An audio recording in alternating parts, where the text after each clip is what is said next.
අනුකලනය. අවකලනය සහ අනුකලනය. අපි කලනය අපි ඉංග්‍රීසියෙන් කියන කැල්කියුලස්. කැල්කියුලස්. දැන් මේ අවකලනය ඩිෆරෙන්ෂියේෂන්, අනුකලනය ඉන්ටිග්‍රේෂන් කියලා අපි හඳුන්වනවා. දැන් මේ කලනය කියන වචනේ ඇත්තට මේ කැල්කියුලස් කියන වචනේ එන්නේ මේක ලතින් වචනයක්. මේ කැල්කියුලස් කියන එකේ තේරුම මේ small pebbles කියන එක තමයි කැල්කියුලස් කියන එකේ තේරුම. මේ small pebbles කියන්නේ මේ ඉස්සර රෝමේ ඉලක්කම් සටහන් කරන්න ගණිතමිත වැඩ කරන්න පාවිච්චි කරපු මේ පාෂාණ වර්ගයක් තමයි මේ pebbles, small මේ pebbles කියලා කියන්නේ. ඉතින් ඒක හරහා තමයි මේ කැල්කියුලස් කියන වචනේ මෙතෙන් ඇවිල්ලා තියෙන්නේ. දැන් අපි අද කතා කරන්න හදන මේ අවකලනය කියන කොටස, අවකලනය කියන concept එක ලෝකෙට හඳුන්වා දුන්නේ මෙන්න මේ මම මේ ලියලා තියෙන mathematiciansලා දෙන්න. ඔයගොල්ලෝ මේ දෙන්නගේ මේ අයිසැක් නිව්ටන් නම් ඔයගොල්ලෝ හොඳට අහලා පුරුදු කෙනෙක්, ශ්‍රේෂ්ඨ භෞතික විද්‍යාඥයෙක්. එයා සහ අනිත් ගණිතඥයා තමයි ගොට්ෆ්‍රීඩ් ලේබිනස්. මේ නම නම් එච්චර ඔයගොල්ලන්ට පුරුදු නැතුව ඇති. අයිසැක් නිව්ටන්ගේ නම නම් ඔයගොල්ලෝ විතරම අහන නමක් නේ ෆිසික්ස් වලදී. එතකොට දැන් මෙතනදී මේ දෙන්න දැන් මේ කතා කරන්නේ 1600 ගණන් වලදී 1600 1700 වගේ කාල සීමාවකදී තමයි මේ concept එක එන්නේ. ඇත්තටම මේකේ මේ අයිසැක් නිව්ටන් එයාට ඕන වුණා ටූල් එකක්. අපිට වැඩක් කරද්දී ඕන වෙනවනේ මේ ටූල්ස් මේ වැඩ පහසු කරගන්න. එයා පරිශන කරගෙන ඉති චලිත සම්බන්ධයෙන්. හරි. ඒ චලිත සම්බන්ධයෙන් එයාගේ පරිශන කරගෙන ඉති යාට ඕන වුණා මේ වැඩ පහසු කරගන්න. එයා ආයුධ හෙව්වා, ටූල්ස් හෙව්වා. ඒ හොයනත් තමයි යාට මේ අදහස් ආවේ මේ අවකලනය පිළිබඳ සංකල්පය යා නිර්මාණය කරේ. ඒකෙන් යාට වැඩ ගොඩාක් පහසු වුණා. හැබැයි මේකේ දෙයක් තිබ්බා මේ අයිසැක් නිව්ටන් මේක හොයාගෙන ඒක පබ්ලිෂ් කරේ නැහැ. සමහරවිට පබ්ලිෂ් කරන්නේ නැත්තේ තවත් අය මේක දැනගෙන ඊට පස්සේ තවත් යාට වැඩි තව ගොඩක් දේවල් ලෝකෙට හොයාගෙන එම කියලා වෙන්නත් පුළුවන්. අපි දන්නේ නැහැ හරියට කොහොමද කියලා. කොහොමද යා ඒක පබ්ලිෂ් කරේ නැහැ. හරි අයිසැක් නිව්ටන් මේක පබ්ලිෂ් කරේ නැහැ. යා හොයාගත්තට. යා ඒක වැඩ ගත්තා. වැඩ අරන් ඒ සූත්‍ර සමීකරණ ලෝකෙට ඉදිරිපත් කරා. චලිතය සම්බන්ධයෙන්. නමුත් මේ ගොට්ෆ්‍රීඩ් ලේබිනස් කියන එයා ජර්මන් ජාතිකයෙක්. එයා මේ 1680 විතර එයා අර අයිසැක් නිව්ටන් හොයාගත්තු concept එකම හරිද? ඒ අවකලනය පිළිබඳ සංකල්පය එයා වෙනස් ආකාරයකින් ඒකම ඉදිරිපත් කරලා මේක පබ්ලිෂ් කරා. හරි. එයා ඒක පබ්ලිෂ් කරා යාගේ. එතකොට මේ එයා ඒක පබ්ලිෂ් කරනවත් එක්කම ඔන්න පොඩි සීතල යුද්ධයක් පටන් ගත්තා. හේතුව අයිසැක් නිව්ටන් මේක හොයාගත්තට එයා ඒක පබ්ලිෂ් කරලා තිබ්බේ නැහැ. දැන් අපි ඔන්න ලේබිනස් ඒක පබ්ලිෂ් කරලා දැන් ගෞරව වෙන්නේ කාටද? ලේබිනස්ට එන්න ගත්තා. මොකද ලේබිනස් තමයි මේක දැන් ඉස්සෙල්ලාම හොයාගත්තේ කියන එක. හරි. ඉතින් මේක දැක්කම අයිසැක් නිව්ටන් මේක පොඩ්ඩක් දැන් දරා ගන්න බැරි වුණා. මොකද එයා දැන් මේක මේ වැඩිම කරලා තියෙනවා. මේක පබ්ලිෂ් කරලා. ඉතින් එයා කිව්වා නැහැ මේ ලේබිනස් කියන මිනිස්සයා මේක මගෙන් හොරකම් කරලා. හරිද? මේ concept එක මගෙන් කොහෙන් හරි මෙයා මේක යම් කිසි දෙයක් හොරකම් කරේ තමයි මේක නිර්මාණය කරලා තියෙන්නේ. මේක මම තමයි ඉස්සෙල්ලා කරේ කියලා ඔන්න පොඩි යුද්ධයක් දැන් දෙන්න අතර පටන් ගත්තා. එතකොට අයිසැක් නිව්ටන්ගේ පාර්ශවය කිව්වා මේ ගොට්ෆ්‍රීඩ් මේක හොරකම් කරලා තියෙන්නේ අපේ කෙනා තමයි මේක හොයාගත්තේ මුලින්ම ඒක ගෞරව වෙන්න ඕනේ නිව්ටන්ට කියලා. මෙයාගේ පාර්ශවය කියන්නේ නැහැ. මෙයා තමයි මේ පබ්ලිෂ් කරලා තියෙන්නේ. අපුරට පබ්ලිෂ් කරලා ඉස්සෙල්ලාම මෙයා තමයි හොයාගත්තේ. ඉතින් කොහොම ගැටුමක් මේක පොඩි මතවාදී මේක පොඩි නෙවෙයි ලොකු ඇත්ත මේ කාලේ ලොකු මේ මතවාදී මේ ගැටුමක් ඇවිල්ලා තියෙනවා. නමුත් අවසානයේ මේ ඔය ඉංගලන්තේ රාජකීය සභාව ලන්ඩනේ ඒකේ සභාපති ඒ කාලේ ඉඳලා තියෙන්නේ මේ අයිසැක් නිව්ටන්. එයා තමයි චෙයාමන්. හරි. යාම තමයි චෙයාමන් ඉඳලා තියෙන්නේ. ඒ රාජකීය සංගමයෙන් ඉදිරිපත් කරන එක තමයි අවසාන තීරණය වෙන්නේ එංගලන්තේ. ඒක තමයි පිළිගන්නගෙන ඒ කාලේ ප්‍රචලිතලා තිබුණේ. ඉතින් මෙයාම සභාපතිලා යාම ඉදිරිපත් කරා මම තමයි හොයාගත්තේ. මෙයා මේක මගෙන් වංචනිකව කොහොමද මොකක් හරි ක්‍රමයකට අරන් තියෙනවා. ඒ නිසා මේ ක්‍රෙඩිට් එක එන්නේ මට. ඒ වෙලාවේ සියල්ලෝම ඒක විවාදයකින් තොරවම පිළිගත්තා. රයිට්. එහෙනම් නිව්ටන්ට මේ ක්‍රෙඩිට් එක අපි දෙමු. ඔන්න ඔය විදිහට අවසානයේ අයිසැක් නිව්ටන් තමයි මේක මුලින්ම හොයාගත්තේ කියන එක තමයි ගියේ. ලේබිනස්ට තිබ්බ ගෞරවය ඔන්න නැතිලා ගියා එංගලන්තයේ ඇතුළත. නමුත් යුරෝපයේ ගොඩක් ගණිතඥයෝ මෙයා ඉදිරිපත් කිරීම අරගෙන තමයි ඉස්සරහට ගියේ. මොකද එයා ඒක ලස්සන ඉදිරිපත් කිරීමක් කරලා එයාගේ සංකේත එයා පාවිච්චි කරපු දේවල් ඒ concept එක හරිම ලස්සනයි. අයිසැක් නිව්ටන්ගේ දෙයක් කම්ප්ලෙක්ස්. හරි දෙක දෙන්නම එකම දෙයක් කියන්නේ. නමුත් එයා පාවිච්චි කරපු දේවල් සංකේත ඊට වැඩිය මෙයාගේ බොහොම පහසුවෙන් සරලව ඒ වැඩේ ගිහිලා තිබ්බා.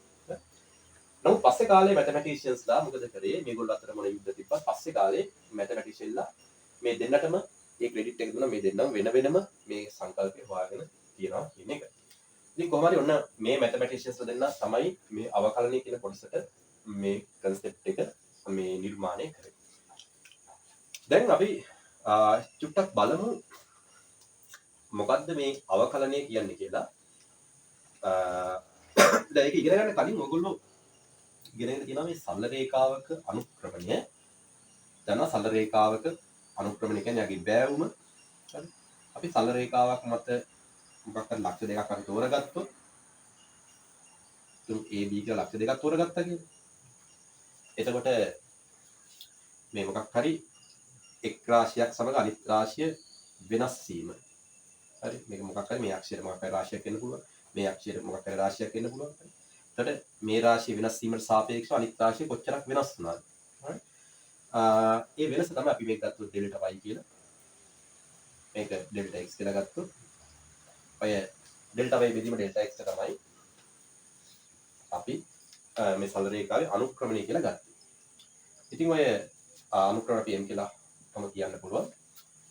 මෙතන අපි මේ ඩෙල්ටා y ඕන ලියන්න පුළුවන්. මෙතන අපි y කණ්ඩායම් x කණ්ඩායමකේ x2 y2 මෙතන x1 y1 එහෙනම් y ගේ වෙනස් වීම අපිට ලියන්න පුළුවන් y කණ්ඩායමක අන්තරය. එතන මේ උස y2 ඍණ y1 නේ. බෙදීම ඩෙල්ටා x කියන්නේ x2 ඍණ x1 කියලා ගන්න පුළුවන්. y කණ්ඩායමක අන්තරය බෙදීම x කණ්ඩායමක අන්තරය. ඉතින් ඔක ඔයගොල්ලෝ මේ නෝට් ඉගෙන තියෙන දෙයක්. සරල රේඛාවක අනුක්‍රමණය. ඉතින් ඔයගොල්ලෝ මොන ලක්ෂ දෙක තෝරගෙන මේ අනුක්‍රමණය ගණනය කරත් ඔය විදිහට. මේ සරල රේඛාව මත තියෙන මොන ලක්ෂ දෙක තෝරගෙන මේ අනුක්‍රමණය ගණනය කරත් හැම වෙලාවෙම ඒක එකම අගයක් තමයි එන්නේ. ඒ කියන්නේ සරල රේඛාවක අනුක්‍රමණය නියත අගයක් වෙනවා. ඒකේ බැවුම කියන්නේ වෙනස් වෙන්නේ නැහැ. නියත බැවුමක් තියෙනවා. හැබැයි අපි පොඩි මේ වක්‍රයක් වගේ අරන් බැලුවොත්. එතන වක්‍රය. මේ වක්‍රයක් තියෙනවා. මොකක් හරි රාශියක් එක තවත් රාශියක් කොහොමද වෙනස් වෙනවා මේ ආකාරයට. මේ වක්‍රය දිහා බැලුවොත් ඔයාලට පේනවා වක්‍රයේ ලක්ෂයට එයාගේ බෑවුම වෙනස් වෙනවා. වක්‍රයේ බෑවුම වෙනස් වෙනවා. ඉතින් එහෙනම් ඒ කියන්නේ අනුක්‍රමණය වෙනස් වෙනවා. ලක්ෂයට අනුක්‍රමණය වෙනස් වෙනවා. දැන් මේක නම් අනුක්‍රමණය එකම අගයක්. ඉතින් මේ වගේ වක්‍රයක අපි කොහොමද අපිට අවශ්‍ය තැනකදී මේ වක්‍රය මත තියෙන යම්කිසි ලක්ෂයකදී වක්‍රයේ අනුක්‍රමණය ඒ ස්ථානයේදී වක්‍රයේ බෑවුම හොයාගන්නේ කොහොමද?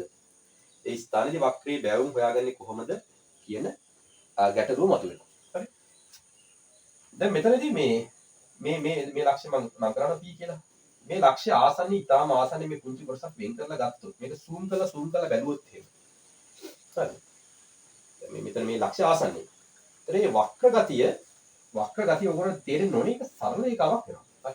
ඒක බොහොම zoom කරලා කොහොම ඒ ප්‍රදේශ ආසන්නයේ නිරීක්ෂණය කරොත් එහෙම ඒක වක්‍රයක් නෙමෙයි ඒක ඒ වෙලාවේ සරල රේඛාවක් කියලා හිතන්න පුළුවන්. හරි. සරල රේඛාවක් කියලා හිතන්න පුළුවන්. එහෙනම් මෙන්න මේ ලක්ෂ්‍යයයි. ඒ කියන්නේ මේ p කියන ලක්ෂ්‍යය මම තෝරගත්තු මේ වක්‍රය මත ලක්ෂ්‍යයේදී වක්‍රය අනුක්‍රමණය කියන්නේ. හරි. p ලක්ෂ්‍යයේදී වක්‍රය අනුක්‍රමණය කියන්නේ p ලක්ෂ්‍යයේදී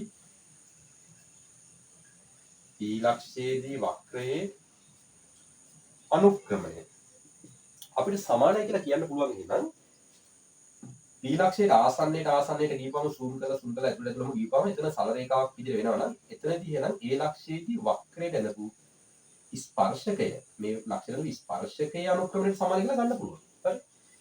p ලක්ෂයේදී වක්‍රයේ අනුක්‍රමණය නම් අපිට සමාන කියලා හිතන්න පුළුවන්. මෙතනදී වක්‍රයට එනපු මෙන්න මේ ස්පර්ශක රේඛා මොකද මෙතන මෙන්න මේ සරල රේඛාවක් මේ ළඟ තියෙන්නේ. ඒක දික් කරපුවම පස්සේ නම් මේ අපි දන්නවා සරල රේඛාවේ අනුක්‍රමණය වෙනස් වෙන්නේ නියතයක්නේ. එහෙනම් මෙතනදී මෙන්න මේ වක්‍රයෙන් ලොකු ස්පර්ශක රේඛාවේ අනුක්‍රමණය මේ ස්පර්ශක රේඛාව PED ඇඳි ස්පර්ශකේ. ඒතර P වලදී වක්‍රයට ලොකු ස්පර්ශකයේ අනුක්‍රමණය P වලදී වක්‍රයේ අනුක්‍රමණයට සමානයි කියලා අපිට ගන්න පුළුවන්. හරි. PED වක්‍රයට ඇඳි ස්පර්ශකයේ අනුක්‍රමණයට. හරි. එතකොට අපිට දෙයක් එනවා මේ p ලක්ෂයේදී වක්‍රයේ අනුක්‍රමණය යත්කර වක්‍රයේ මත තියෙන යම්කිසි ලක්ෂයකදී වක්‍රයේ අනුක්‍රමණය සමානයි කියලා අපිට හිතන්න පුළුවන් අපිට ගන්න පුළුවන් ඇත්තටම ඒ ලක්ෂයේදී වක්‍රයට එනපු ස්පර්ශක රේඛාවේ අනුක්‍රමණය. ඒ ලක්ෂයේදී වක්‍රයට යනකෝ ස්පර්ශක රේඛාව. මොකද ස්පර්ශකයක් කියන්නේ එක ලක්ෂයක් පමණක් ස්පර්ශ වෙලා යන තැනක්. වක්‍රයේ මේ ලක්ෂය විතරයි මේ ස්පර්ශ වෙන්නේ. හරි? වක්‍රය මේ ලක්ෂය විතරයි ස්පර්ශ වෙන්නේ. එක තැනකින් විතරක් ස්පර්ශ වෙන රේඛාව ස්පර්ශක රේඛාව. right. දැන් ඔන්න අපි එතන එකන් ආවා. දැන් එහෙනම් අපි මොකද අපේ ටාගට් එක? ඒ ගෝල් එක මොකද්ද? මෙතනදී අනුක්‍රමණය ගණනය කරගෙන. එතනදී අනුක්‍රමණය ගණනය කරනවා වෙනුවට දැන් අපිට එහෙනම් ගණනය කරන්න පුළුවන් මොකද්ද? ඒ ලක්ෂයේදී වක්‍රයට යනකෝ ස්පර්ශක රේඛාවේ අනුක්‍රමණය ගණනය කරගත්තා වැඩි ගොඩ. හරි. එතකොට මේ ස්පර්ශක රේඛාවේ අනුක්‍රමණය කොහොමද ගණනය කරගන්නේ? ඔයගොල්ලෝ දැන් දන්නවා සරල රේඛාවක අනුක්‍රමණය ගණනය කරන එක මහ දෙයක් නෙමෙයි. සරල රේඛාව මත ලක්ෂ දෙකක් දන්නවනම් y කණ්ඩාංග අන්තරය බෙදීම x කණ්ඩාංග අන්තරයෙන් රේඛාවේ අනුක්‍රමණය එනවා. හැබැයි ඔයාලට පේනවද මෙතනදී අපි දන්න ලක්ෂ තියෙන එකයි. කවුද? e ලක්ෂයේ කණ්ඩාංග විතරයි අපි දන්නේ. මේ රේඛාව මත තියෙන 1 ලක්ෂයක් පමණයි අපි දන්නේ. 1 ලක්ෂයක් පමණක් දැනගෙන අපිට කවදාවත් සරල රේඛාවේ අනුක්‍රමණය ගණනය කරගන්න බෑ. හරිද? අපිට ලක්ෂ දෙකක් දැනගන්න ඕනේ. ඉතින් ඔන්න ඔය ගැටලුව දැන් ඔන්න ආවා. හරිද? දැන් ඕකට සොලියුෂන් එකක් විදිහට පට්ට ක්‍රියේටිව් මාර ක්‍රියේටිව් අයිඩියා එකක් මෙන්න මේ දෙන්න දෙන්න. මේ දෙන්නම එකම concept එක තමයි දුන්නේ. මේ දෙන්න මේකට සොලියුෂන් එකක් දුන්නා. කොහොමද මේ රේඛාවේ අනුක්‍රමණය ගණනය කරගන්නේ? 1 ලක්ෂයක් විතරයි දන්නේ. හරිද? එහෙනම් මෙන්න මේ වගේ වැඩක් කරන්න. මේ වගේ වැඩක් කරොත් අපිට මේ රේඛාවේ අනුක්‍රමණය ගණනය කරගන්න පුළුවන් කියලා මාර නිර්මාණශීලී අදහසක් ලෝකෙට ඉදිරිපත් කරා. හරි. අපි බලමු ඒගොල්ලෝ දුන්න අදහස මොන වගේ එකක්ද කියලා. මොන වගේ එකක්ද කියලා ටිකක් චෙක් කරලා බලමු. right. ඒගොල්ලෝ බලන්න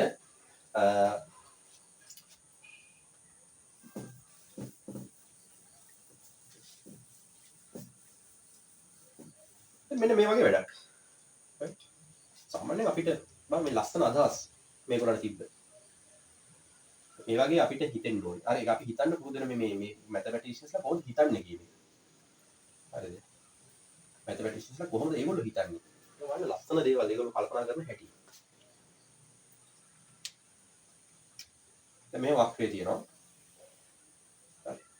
ඊට මට මෙතනදී අනුක්‍රමණය තමයි මේ ලක්ෂ්‍යදී වක්‍රයේ බෑවුව තමයි හොයාගන්න ඕනේ. මම අඳින්නම් එතනදී වක්‍රයට ස්පර්ශකයක්. ඔනේ ලක්ෂ්‍යදී මම වක්‍රයට අඳින ස්පර්ශකයක්. ඒතර මගේ අරමුණ මේකේ අනුක්‍රමණය ගණනය කර ගැනීම. මේක මම නම් කරගන්නම්කෝ අපි මේක නම් කරමු එක ලක්ෂය. එතන p කියලා දාගන්නම් මම. මේක මම දාගන්නම් රේඛාවට නමක් දෙමු. මෙයාගේ නම ස්පර්ශක රේඛාව. හරි. ස්පර්ශක රේඛාව. ස්පර්ශක රේඛාව. ඊට පස්සේ මට දැන් මෙයාගේ අනුක්‍රමණය ගණනය කරගන්න ඕනේ. මම මෙහෙම වැඩක් කරන්නේ. මෙන්න මේ වගේ වැඩක් තමයි කරන්නේ. මේ p ලක්ෂයට ආසන්නෙන් දෙපැත්තේ තියෙන ලක්ෂ දෙකක් තෝරගමු. කොහොමද? එයාට ආසන්නෙන් දෙපැත්තේ තියෙන ලක්ෂ දෙක. ඊට පස්සේ ඔය දෙන යා කරමු අපි. ඔය ලක්ෂ දෙක යා කරමු.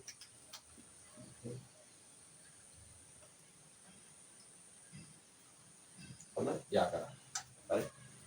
මම මේ ලක්ෂය ගන්නම් a කියලා ගන්නම් මේක b කියලා ගන්නම්. යා කරා. එතකොට අපිට මේ වක්‍රයේ මම මේ වක්‍රයේ සමීකරණය y සමාන fx කියලා ගන්න. මේ වක්‍රයේ සමීකරණය y සමාන fx කියලා ගන්න. y සමානයි fx. right. මම මෙතන ගන්න මෙතෙන් අදාලා අපි මේක අගේ අපි x කියලා ගමු කණ්ඩාංකේ. මෙතෙන් අදාලා y අගේ එතකොට එන්නේ x වෙලාවේ y වෙන්නේ fx. fx. ඊට පස්සේ මම මෙන්න මේ AB රේඛාවේ AB ලක්ෂ යා කරන මෙන්න මේ රේඛාවේ අනුක්‍රමණය ලියන්න. එයාගේ බෑවුම ඒක අපිට ලියන්න පුළුවන්. මට කියන්න ඔයගොල්ලෝ හොඳට හිතලා කල්පනා කරලා කියන්න බලන්න මේ B ලක්ෂ අනුක්‍රමණය මේ B ලක්ෂයේ කණ්ඩාංග මොනවද දෙන්නේ කියලා. මම මෙන්න මේ දිග ගන්නම් h කියලා. කියන්නේ A වල ඉඳලා B ට තියෙන තිරස් දුර. h. h සමහර අය ඕක ඩෙල්ටා x කියලා දානවා. ඒක ගැටලුවක් නෑ. හරි. මේක සමහර අය පාවිච්චි කරනවා ඩෙල්ටා x. Delta x. මට කියන්නේ නම් b වල x කණ්ඩාංකය මොකද්ද වෙන්නේ? b වලට අදාළ මෙතන අදාළ x කණ්ඩාංකය වෙන්නේ මෙතන x නම් මේ දුර අපිට ඕනේ ඒතර මේ දුරනේ මේ සම්පූර්ණ දුරනේ. ඒතර ඒ දුර වෙන්නේ x ධන ඩෙල්ටා x නේ. මේ දුර වෙන්නේ x ධන ඩෙල්ටා x. මෙතන සෙට් වෙන්නේ x ධන මේ ඩෙල්ටා x අපි h කියලා දාන්නත් පහසුයි. h එක වැඩ කරමු අපි. x ධන h. එතන මෙතෙන් එනකන් දිග x වෙනවා. එතන ඉඳලා මෙතන තියෙන දුර h නේ. එතන x ධන h. හරි. මට කියන්නේ ඊළඟ මෙතෙන් අදාළ y යගේ මේ උස. මෙතන ඉඳලා මෙතන තියෙන උස fx. හරිද? fx. එතන මෙතන x ගේ x ධන h නම් එහෙනම් මෙතන y යගේ හොයාගන්න අපි. x තියෙන දැන් මොකක්ද දාන්න ඕනේ? f. මෙතන x ගේ අදාළ y යගේ වෙන්නේ fx. එහෙනම් අපි මෙතන x ගේ x ධන h නම් එතන අදාළ y යගේ හොයාගන්න x කියන තැනට x ධන h දාමු. f x ධන h ශ්‍රීතාංකරේනේ. ඔන්න එතන අදාළ y යගේ. දැන් මට කියන්න මෙන්න මේ උස කීයද?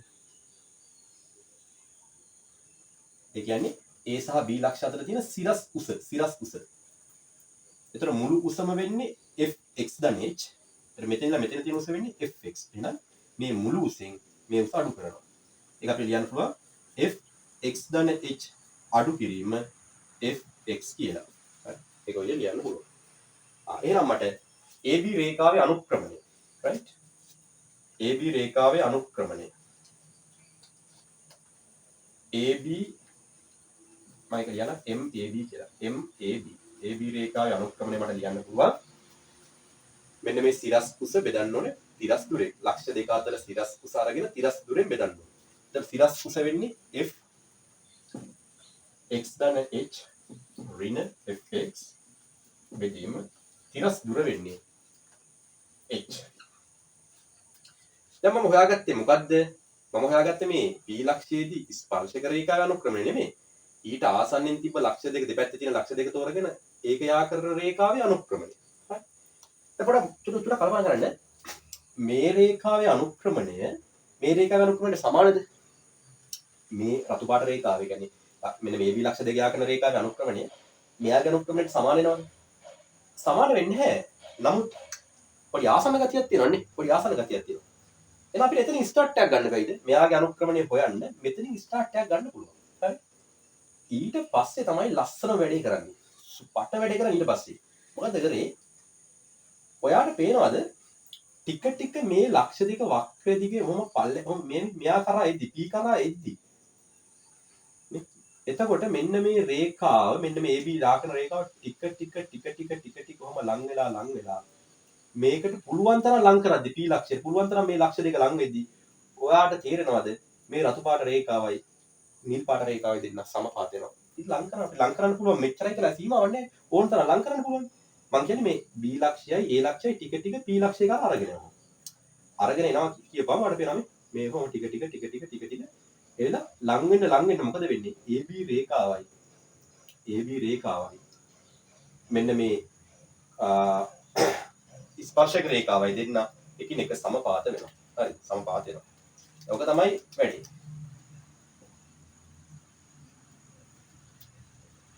දැන් එහෙනම් මට මෙන්න මේ ස්පර්ශක රේඛාව අනුක්‍රමණය අපි ස්පර්ශක රේඛාව නමක් දෙමුකෝ. එයා අපි ගමු PQ. මෙයා අපි ගමු PQ.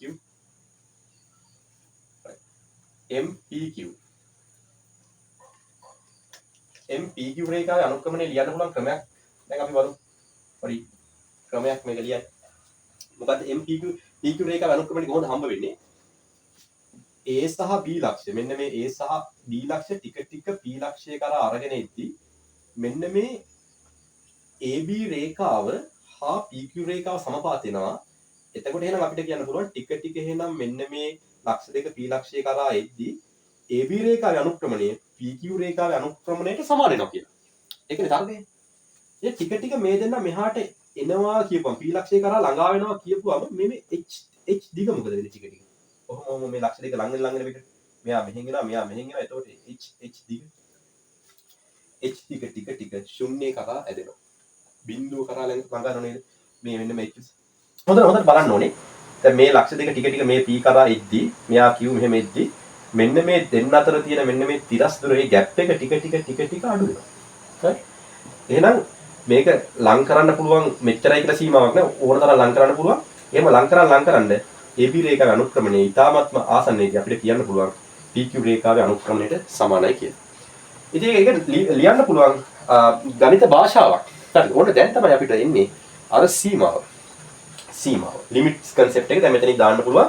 මොකද මෙයාගේ අනුක්‍රමණය ඇත්තටම අපිට කියන්න පුළුවන් මෙන්න මෙයාගේ අනුක්‍රමණය f x ධන h ඍණ fx බෙදීම h ට සමාන නැහැ. හරිද? ආසන වශයෙන් සමාන වෙනවා කියලා කියන්න පුළුවන් දෙන්නගේ අනුක්‍රම මෙන්න මේ වෙලාවේ මොකක් විදිහද? මෙන්න මේ ગેප් එක අඩු වෙද්දි ગેප් එක බිඳුව කරා වෙද්දි ગેප් එක බිඳුව කරා එනවා කියන එක එන අපිට ලියන්න පුළුවන් නේද? සීමාව බලන්න. කවුද? h බිඳුව කරා එද්දි මෙන්න මේ ශ්‍රිතයේ සීමාව බලපුවාම ඒ සීමාව යගේ කාටද සමාන වෙන්නේ නම් PQ රේඛාවේ අනුක්‍රමණය බවට සමාන වෙන්න ඕනේ. PQ රේඛාවේ අනුක්‍රමණය බල ලස්සන මැතමැටිකල් නොටේෂන් එකක්. හරි? ඉතින් මේක තමයි ඇත්තටම අපි කියන්නේ P ලක්ෂයේදී ඇඳුම් මෙන්න මේ ස්පර්ශක රේඛාවේ අනුක්‍රමණය වෙන්නේ ඒකට තමයි කියන්නේ P ලක්ෂයේ අවකල සංගුණකය කියලා. P ලක්ෂයේ අවකල සංගුණකය කියලා අපි කතා කරන්නේ මෙයාට.